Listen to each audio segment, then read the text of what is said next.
So it's going to be about 45 minutes. So. Okay. So Ralph, try to speak up a bit because your voice is. It's my voice. Oh, God. How's that? Is that okay? Yeah, I gotta stay a little nearer to the microphone, I think. It's a problem with with my computer today. Okay. Well, let me know if I'm not audible at any point, Steve. Just let me know, and I'll try to speak up. It's just I usually do Zooms this way, and I don't usually have a problem. But Okay. anyway, here we are, 1 o'clock. All right, 1 o'clock. Well, hello, everybody, our viewers on Facebook Live. Welcome to the series of interviews that the Open Center is doing. And this time we have the good fortune of interviewing Steve Bass, who will be our guest for the next 45 minutes. Let me say a few things about myself. My name again is Ralph White. I'm the director of the Esoteric Quest, the 25-year conference on the Western esoteric or mystery tradition that has gone on now. We'll be celebrating our 25th anniversary in October. And I should mention right at the outset, for those of you who have not been on a quest, or for those of you who have, it will be from October 23rd to 27th, and it's going to be a virtual quest, a virtual esoteric quest. The first time we've done that, of course, we were planning on doing it in Europe, as we always do, or North Africa. But in fact, obviously, for viral reasons, that is not possible. So the esoteric quest will be online. Steve will be one of the speakers. He'll be part of a panel. So between October 23rd and October 27th, that's Friday through Tuesday, and you will be able to find out all about it through the Open Center. The website, we hope, will go live next week. So what more about me and the Esoteric Quest? I could just say about me, I was one of the people right there at the very beginning of the Open Center back in 1984 when we created it. In fact, I remember writing the very first invitation to the very first faculty member in 1983. We've come a long way since then. And of course, now the Open Center is online. So let us launch then into Steve, and let me introduce Steve Bass. Steve Bass is an architect, a practicing architect, coming to us from his home in the West Village. Welcome, Steve. Great to have you here. Great to be here. He is the author of a new book, Beauty, Memory, and Unity. A very beautiful book that has been described as the most important new book on beauty in 25 years. That is no mean statement.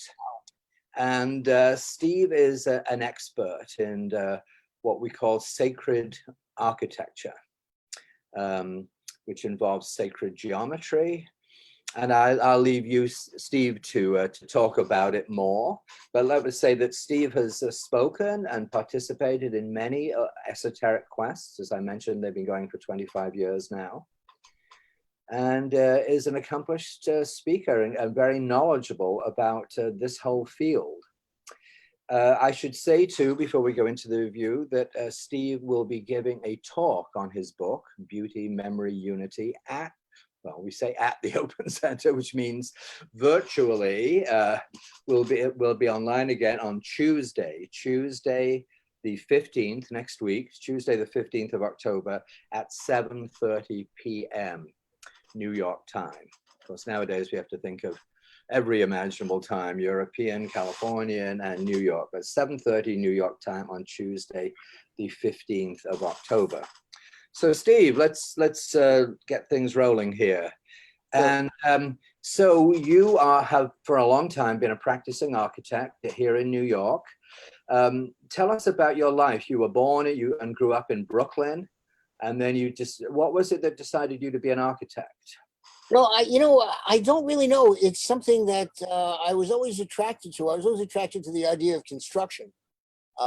Even as a young child. And my family was kind of in the construction and building business. They had a cabinet and star fixture business at one point out in Queens. where they built luncheonettes in the 1950s. And my father did engineering work eventually as a civilian employee for the Navy, and he worked at the Brooklyn Navy Yard. And so I got to read the Navy Yard newsletter, and they would have these incredible photographs of the building of the enormous ships. They were building the aircraft carrier Saratoga at the time. And the Saratoga is like 5 or 6 blocks long. It's an enormous, it's the size of a small town. And to go watch them make it in a certain sense. And I was able to visit the Navy Yard a couple of times with my father. And it was an inspiring thing to see these enormous constructions taking place, and to know that people could do this, could accomplish these incredible projects. And it was, as I say, inspiring to me. And he was a big influence on me. And he taught me technical drawing when I was about 8 or 9 years old. So I've been drawing ever since, and I've been able to make my way with that through the world. He wanted me to be an engineer, but I found engineering a little bit too staid for me. It just wasn't adventurous enough, or it wasn't quite interesting enough as a daily practice. But I was always attracted to building and construction, and I first learned about architecture when I was 9 years old on the death of Frank Lloyd Wright. He got a lot of publicity at the point of his death. There were long obits in the Times and in Life magazine and things like this. And as soon as I saw the word architect connected to that kind of activity, I said, well, that's it. That's what it's called. That's what I want to be. And it's kind of amazing. I know a lot of people struggle with where they're going to go in life and what they're going to do and so on. And I never struggled with that. I just always knew that this was the path that I wanted to take, and I took it. And I've never regretted it. I've enjoyed it immensely. I didn't quite get as far as I hoped I would get, but I got pretty far, and I was able to do some very interesting and enjoyable things, which we'll probably go into shortly. But that was the origin for me. And then I was a graduate of Brooklyn Technical High School, where they had an architectural program, so I got to do some more work there. And then I went on to Pratt Institute from 1965 to 70. And Pratt was a very creative place. Of course, it was the 60s. It was a very creative moment in time. And I was able to participate in that kind of moment, and in the new design ideas that were coming out at that time. But then after I left Pratt, and I worked in offices for a number of years, I got my architectural license, began to practice on my own. I found that I didn't really have the tools for analysis that I felt I needed. So I would produce things, and some of them I'd be happy with, and some of them I wouldn't be happy with. But I wasn't quite clear always why or how to alter them to get them to be better designs or more powerful designs. And so I started looking around through the literature of architecture in the last 100, 150 years or so for some kind of methodology that was more than what I got at school. The school was very enjoyable. Pratt Institute was a very enjoyable place, but they had a kind of a theory of art or aesthetics that's a part of modern ideology, that you try to rid yourself of all preconceived notions, and you're presented with what they call a program in architecture, or a problem statement, and you're supposed to rid yourself of all preconceived notions and emote or emit something that's never been seen before by human beings. And this is what's known as originality, or creativity, or originality. And so that was kind of the tradition that I was being raised in, but there were no standards. There was no objectivity involved. Yeah. You So couldn't. yeah. So clearly it wasn't fulfilling to you. You had your architectural license. You were practicing, but there was something missing, and then you made a major decision to return to education, but in far afield from Pratt Institute. And a whole different tradition or approach to architecture. So please tell us about that next phase of your life. Well, it started when, again, the contemporary works that I was reading or trying to fathom were again still not very satisfying. They were very romantic. These art and architecture books, they were very romantic, but they had an opacity to them. You couldn't really tell what the person was doing or how to do something. So I kept searching, and I finally decided I had to go back to the beginning of the tradition rather than reading at the end of the tradition. Go back to the beginning. And the oldest book on architecture that we have is a work by the Roman architect Vitruvius, who lived right at the turn of the 1st century BC into the 1st century AD.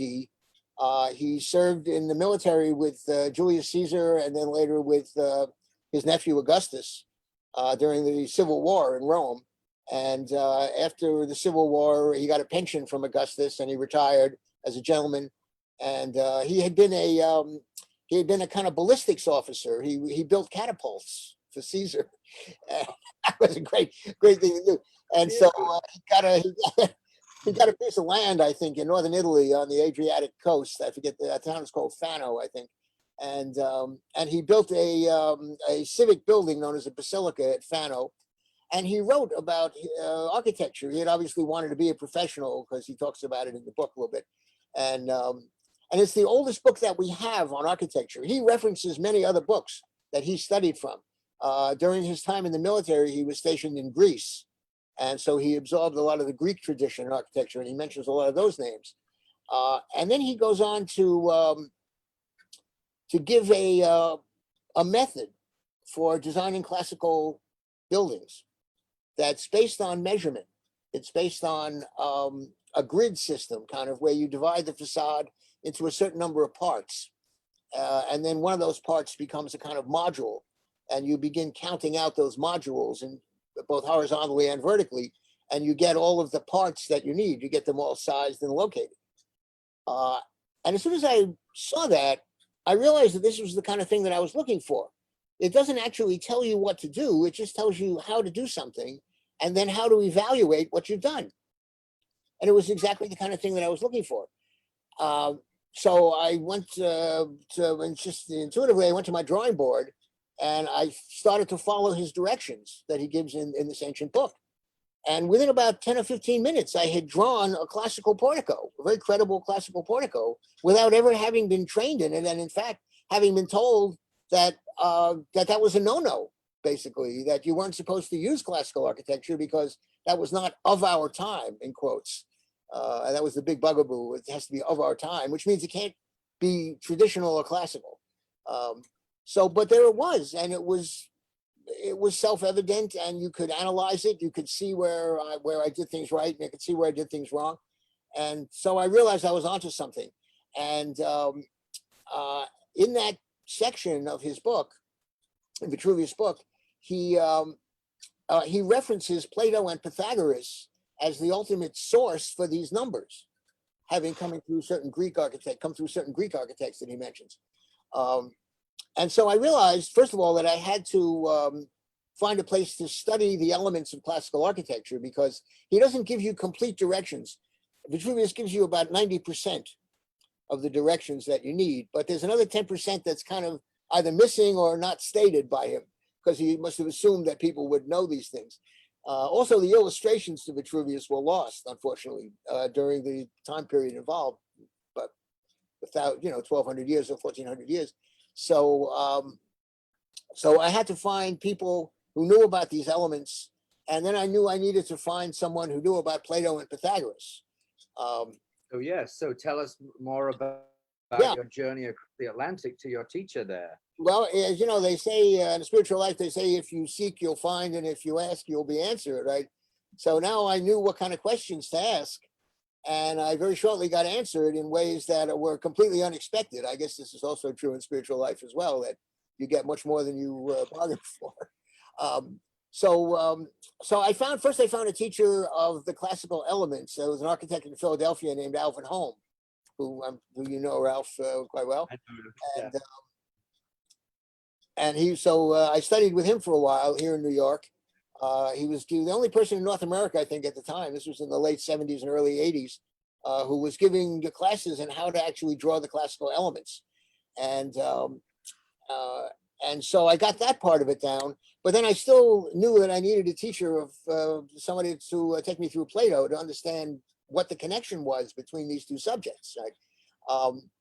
And so I had heard of a man named Keith Critchlow. I had a book of his. He'd written a book early on called Order in Space. That's basically a geometry handbook, and but with a little bit of cosmology at the beginning. And so I knew that he was an interesting person and that he knew about Plato.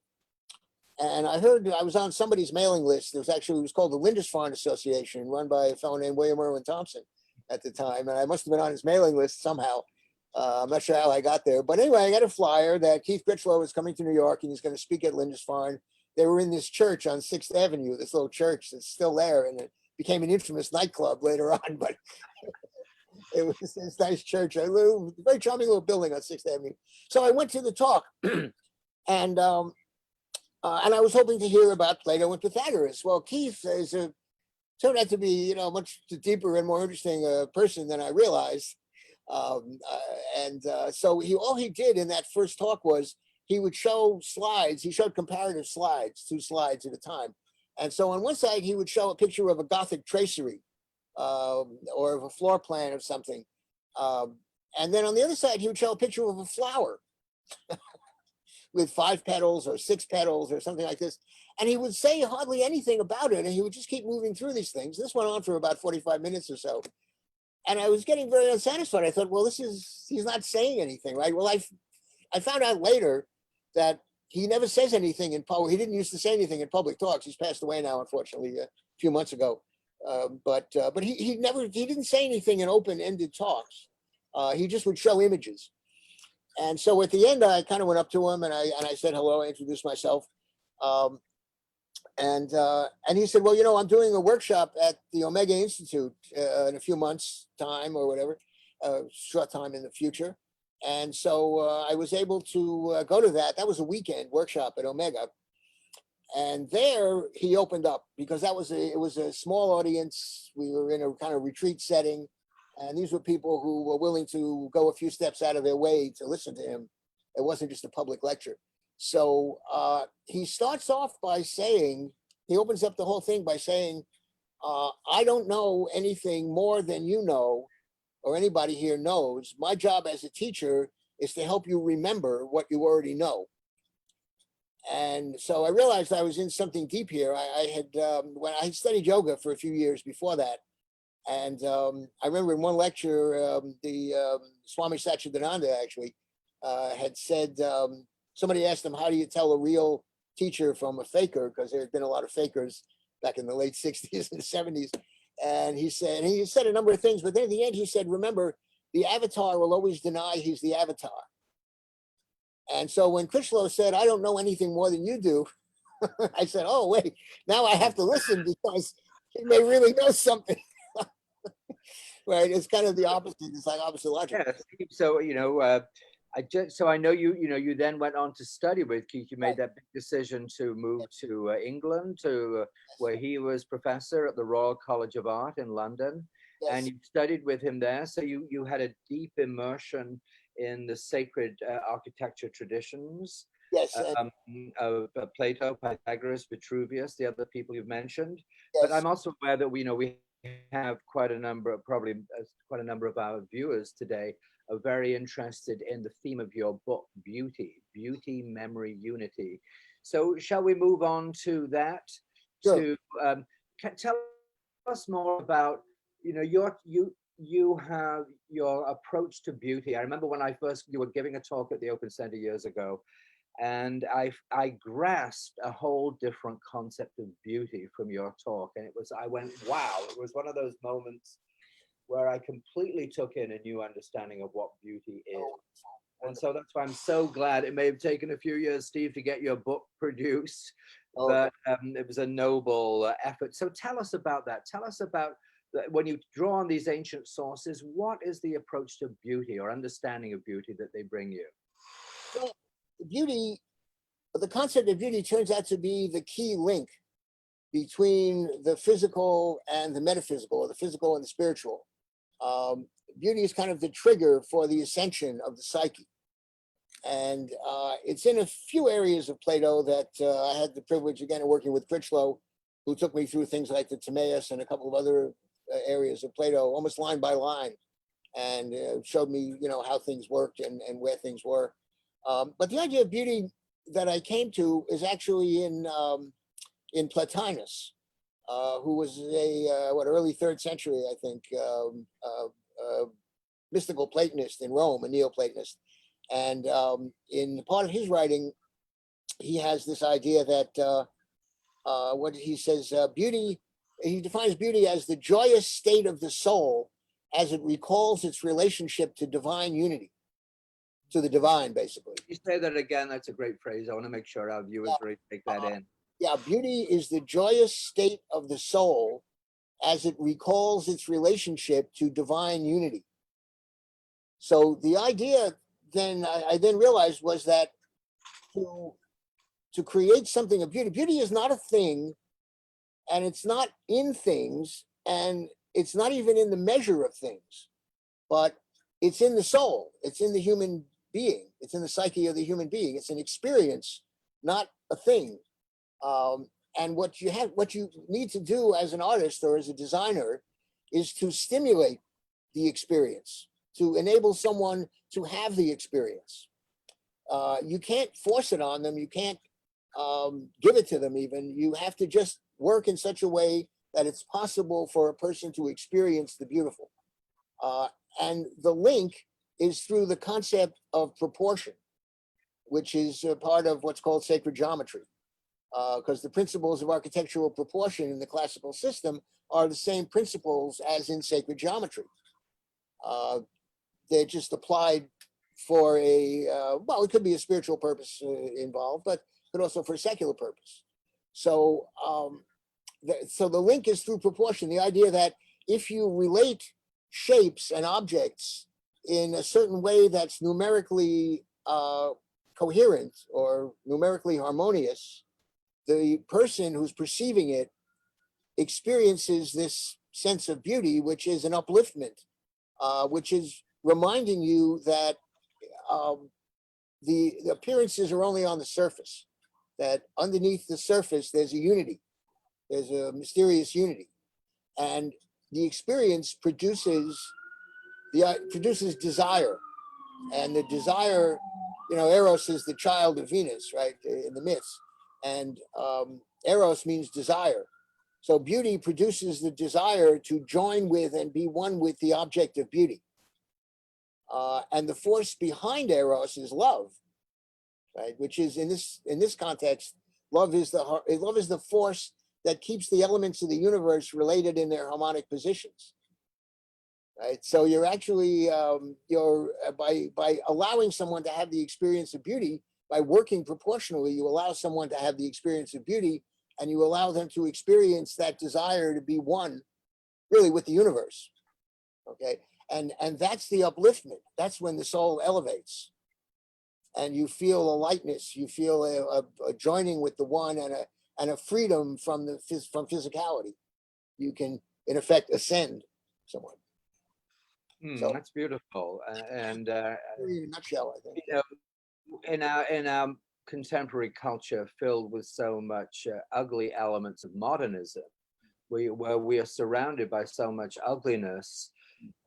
Surely it's time. It's really, that's why I think your book is so timely. It's really time for us to re-engage with a more profound concept of beauty, rather than just a whimsical or a more philosophical perspective of what beauty actually is and its spiritual roots. That was a lovely explanation, Steve.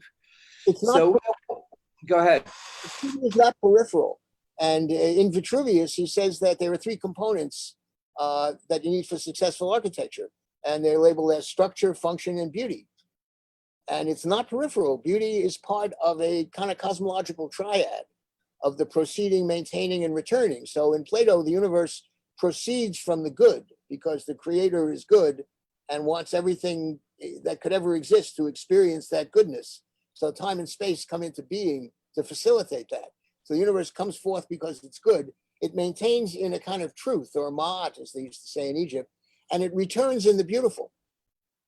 So beauty is the way that you return to unity. And this is why the book is called Beauty, Memory, Unity, because beauty is, according to Plotinus, beauty is the memory of unity, and it returns you there. Now, you have to be somewhat prepared. It has to be the person or the psyche has to have some preparation for beauty. So today we have the misunderstanding that beauty is subjective, but in fact, it depends on your preparation. The more you're prepared, or the better you're prepared, the more you can experience it, or the deeper the experience will be. This is it comes out in Plato's Symposium, where Socrates recounts what he learned from a woman teacher named Diotima, who is probably a fiction, but is probably based on some figures that Plato was actually a student of, I believe, a woman named Aspasia, who was the consort of Pericles, and who taught rhetoric. Taught rhetoric in ancient Athens, and also Socrates had patronized her as well. So I think Diotima is kind of based on Aspasia. But there's this doctrine that if you immerse yourself in beauty, you start. It's almost a kind of tantric idea. You start on the physical level with your personal lover, and you experience the beauty of your lover first physically, but then as a person, as a psyche. As you get deeper involved, you experience them as a whole person. Then you extend that idea to the fact that all people are more alike than they are different, actually, and so you extend it. You extend that view to humanity, and then there's another level where you begin to see the beauty of concepts or ideas, and then there's a kind of transcendent stage where you experience beauty itself, and this is what she's supposed to have taught Socrates. It's a very famous passage in the Symposium. So there is a way to study these things in daily life and do it, but I've tried to apply this in the study of traditional architecture. Now, I was induced into traditional architecture, well, again, partly because it answered certain questions that I was looking for about how do you analyze work and how do you improve your work. And then working with Critchlow was a really incredible experience. He's a person of just a very deep kind of spirituality and a very elevated person. And when I started working with him, I really didn't know who he was. I just knew he had information that I needed. This is how you're drawn to a teacher in spiritual life. You just know that they have something you need. You may not even know what it is exactly, but you just sit in front of them and you don't argue with them. You don't question them. You don't use their name in advertising or whatever it is. People used to beat up Critchlow all kinds of crazy ways, but I just sat in front of him and I listened to him for a couple of years. And sure enough, he invites me to England to study. And again, I didn't know who he was. So then he tells me, well, he's the head of a department at this incredibly prestigious institution, the Royal College of Art. And I thought, wow, for a poor kid, working class kid from Brooklyn, that's quite a stretch to go over to England and study at the Royal College. And so I went and we worked out a thesis program, and I studied with him for 2 years.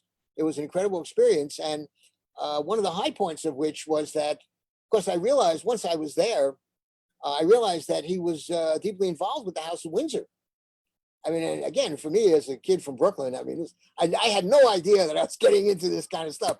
So he's involved with the House of Windsor, and this was right at the time when Prince Charles, having been advised by Critchlow and a few other guys that I met, was making these speeches about architecture, and he was saying a lot of negative things about modernist architecture, and was actually offending people because England is a very small country compared to something like the United States.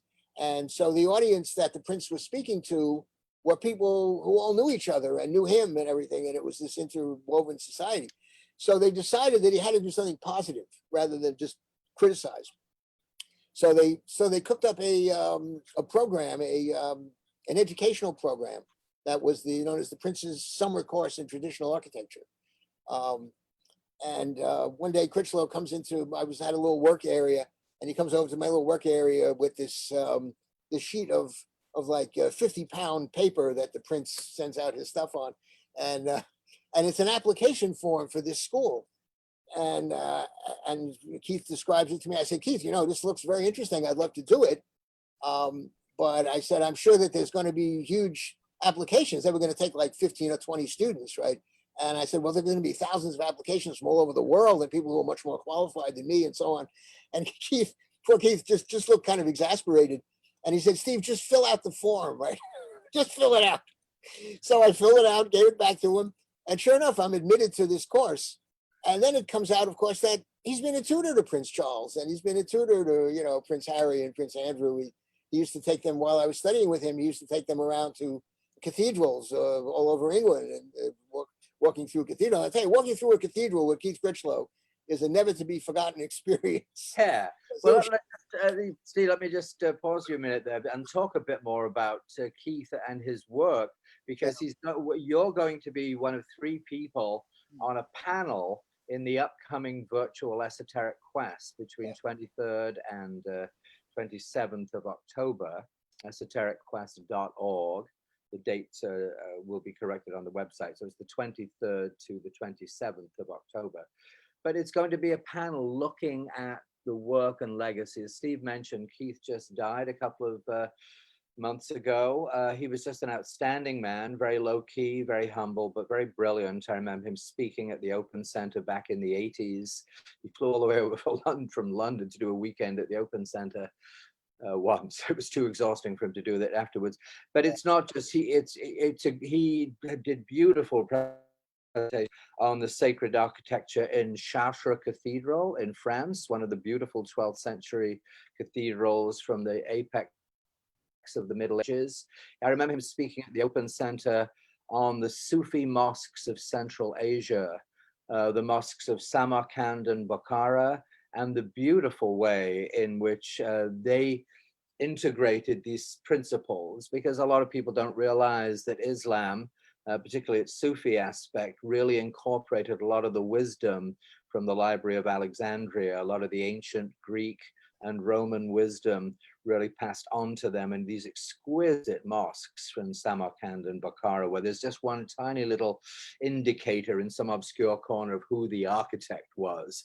Total humility there. Oh yeah. And then Keith also wrote a book called Time Stands Still, about the stone circles in Britain, which of course people have come in more recent years to realize are not just a bunch of stones.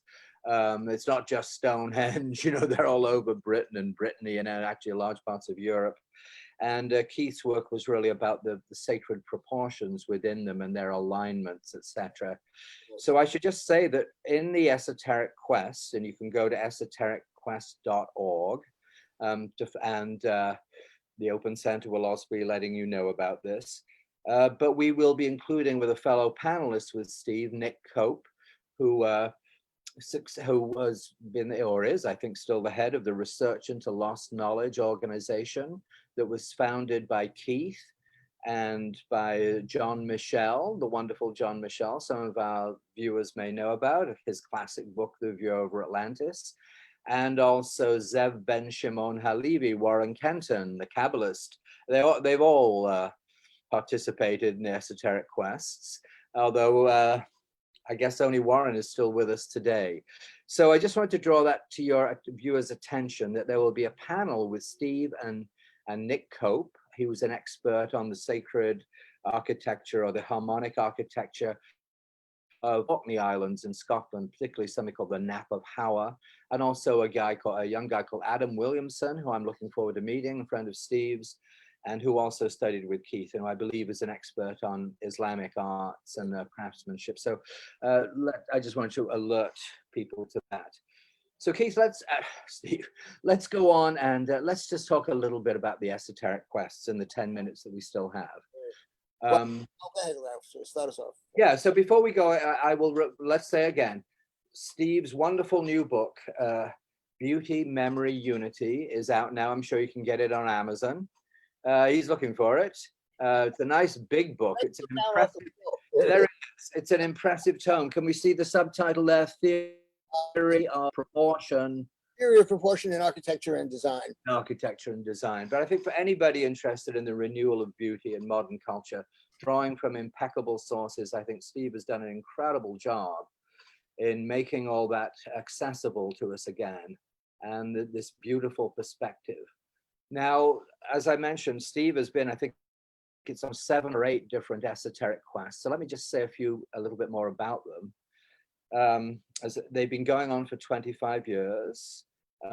So we'll be celebrating the quarter centenary this year. They began in a little town in southern Bohemia, Český Krumlov, the southern Bohemian mecca of alchemists, that I stumbled across in the early 90s in the immediate aftermath of communism, when nobody knew about this amazing Renaissance jewel that was hidden behind the Iron Curtain. And we've since gone on to do esoteric quests in Florence on the Italian Renaissance, and the way Kabbalah, Hermeticism, Neoplatonism, these beautiful Western traditions were an integral part of the Florentine Renaissance. And we'll have a presentation during the esoteric quest on how the philosophy of Marsilio Ficino, deeply influenced by Plato, was transferred to Elizabethan England. And we're going to have a whole presentation from our friend Paul Bembridge on the role of Neoplatonism in the Elizabethan Renaissance. But we've done much more than that. We've done a quest for ancient Alexandria, co-sponsored with the Library of Alexandria that has been rebuilt in Alexandria, Egypt. That was unforgettable. We did a quest for the golden age of Andalusia, Sufis, Kabbalists, and Christian philosophers in medieval Spain. For something entirely, I won't go through all of them, but for something entirely different, we did a quest for the mysteries of the North in Iceland, and we'll have a whole day in the virtual quest on the mysteries of the North. The mythology of Odin, Thor, the Viking seeresses, the Vuelves, and their amazing book, the Voluspa, which foretells the whole end of the world and the cycle of humanity, climaxing in Ragnarok. Some of us may have seen the movie Thor Ragnarok. I loved it myself. But it's amazing how Norse mythology lives on in popular media. And of course, last year we did a quest in Bulgaria, penetrating into these deep mysteries of that part of the world, truly profound, with the Bogomils and many others. So that just gives you a taste of what these quests are about. As Steve talks, you can tell he draws on, or you can tell how rich the mission of these quests really is to bring back the lost or half-forgotten spiritual history of the West. Because as I well know from the Open Center, there's a big emphasis in holistic circles, and it's quite understandable, on the Eastern paths, yoga, Buddhism, and in the shamanism too. But the Western tradition tends to be neglected. And so it's filled with beauty, and it's just waiting to be discovered. So the Open Center is really taking a lead here, really pioneering this. So Steve, tell us a little about your experience of the quests over the years? Yeah, it's really been a kind of a privilege to be associated with the quest, Ralph. Mostly, I mean, because of the topics, I'm very interested, of course, in the topics that are approached, but also the kind of people that I've met on the quest have just been absolutely top flight people, very serious people in their fields, very knowledgeable and very charming. And I've made friendships, with Leonard George, for example, who was in Florence. We met in Florence in 2000, and his wife, Marjorie Roth, a wonderful musicologist. And Jocelyn Godwin, I remember, was there, and was a brilliant esoteric scholar. And just on and on. I mean, I could go on and on, really. Every one of them has been an adventure. It's more than just learning. You actually do things on the quest. You experience local culture. You visit sites that have to do with the subjects at hand, and you get a real depth experience that's almost impossible to beat. I'm just a big fan of it, and I try to go to every one. I haven't been to every one, but I certainly try to go to them if I can. I know I was in Florence. I was the one in Greece was incredible with Keith Critchlow and Alvin Holm again were there, and we had a panel there on sacred architecture, and we got to see the sacred site on Samothrace where where the mysteries were celebrated. That actual place where the rooms where the mystery was celebrated is still there. An incredible experience, unreplaceable experience. Um, and then we went on to, or I went on to Asia Minor, where I got to see some of the cities that I'd been studying for years on the coast there. Um, and I think you alluded to the one in Alexandria in Egypt, where we actually had the quest was actually held in the new library of Alexandria. And we visited cultural sites around Alexandria. What is it, Cavafi, I think was the poet involved. Oh, yes, Constantine Cavafy, yes, the great Yeah. Greek poet Alexander, who inspired Leonard Cohen, among others. Yeah. So and it goes on. They were all fantastic. The Syracuse in Sicily, that was a wonderful one, and south of France was really beautiful experience. Visiting the castles that actually were the battle sites. With the esoteric Christians who got massacred by the king and the pope and so on, and it was really an amazing experience. And I would definitely recommend them to people if you're interested in spirituality, if you're interested in the history of culture. These are very unusual tours. There really is nothing quite like it. And I'm just proud to be included in that kind of personnel list. It's a big validation for me, that I'm on a level with some of these people. It's, Great to have you there, mate. I'm glad I have something to do. You're an integral part of it, and but I'm sure our viewers can tell, from the quality of Steve's communication that this it's a genuine immersion in multiple approaches to spiritual and esoteric wisdom and beauty and truth. And it's not an academic exercise. Of course, we have a lot of the top writers, scholars, and so on Right. in the world on the subject. But our goal is not to be academic. This is not a head trip. It's a holistic approach to Western esotericism. So it's the whole body. Yes, absolutely. The body, the sense of place. I always say there are 4 integral ingredients, the alchemy of the esoteric quest that make it work.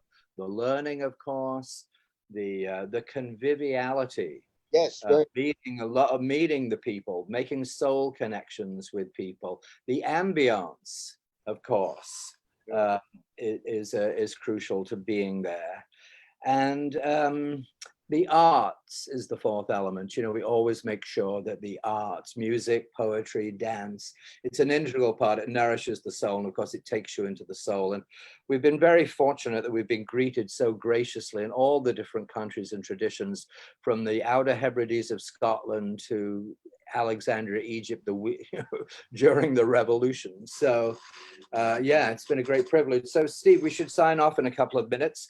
So let me just say again, Steve's talk I say at the Open Center. I'm used to saying that for all these years. Online, right? Because the Open Center is in its online incarnation right now. So check out the Open Center website. He'll be talking on Tuesday night, Tuesday the 15th at 7:30 p.m. And he will be speaking specifically about his extraordinary new book, Beauty, Memory, and Unity, that is bringing us back to a profound concept and appreciation of beauty while we're surrounded by so much of the detritus of modernism. And let me also say, before signing off, that please check out the Esoteric Quest. That it has its own, there will be a new website going live next week. You can see the old website, esotericquest.org, which has a lot of information. You can check on the past conferences we've done. It has all the brochures there.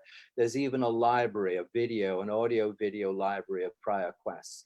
So if you want to experience it, or you're unlikely to, none of us are going to be doing a lot of traveling in the immediate future. So if you want to travel to Sicily or Egypt or Greece or wherever it might be, or Languedoc in the south of France, you can do all that through the Esoteric Quest library. So any final words of wisdom, Steve, before we part ways? Well, I'm looking forward to my talk. Again, as you say, I'll be explaining my book in some detail about the theory, the idea of beauty, about how it gets applied through proportion, and about what happened to the tradition as well, and how we got to be where we are in a kind of cult of ugliness, really. And how these ideas could possibly help to liberate us from that entrapment, and to give us a sense of unity throughout our lives and throughout society. That's very important at the present time. We're being intentionally disunited, as it were, and we really need these ideas more than ever. And beauty is an idea that it applies aesthetically, but it also applies intellectually, it applies morally, and so on. It applies politically even. And I hope to touch on all those subjects. I'm looking forward to this, Ralph. And again, thank you very much. It's been a pleasure speaking with you today. As it always It's is. a lot of fun, Steve. I've enjoyed it. So thanks for everything. Really appreciate that wisdom. There's so much beautiful wisdom in this tradition, and I like that this can be a liberation from the morass that we find ourselves in on so many levels. So we bid you farewell, and we will see you on a Tuesday night. So thanks for watching, everybody. And I will just say there's going to be a series of weekly interviews on the building up to the Esoteric Quest starting on the 23rd of October with speakers from the Quest. We will see if we will do Leonard George next week, who has spoken at the Open Center and is a wonderful authority on all these esoteric traditions, the author of a number of books. So Steve, all the best, and we will see you soon. See you soon. Bye-bye.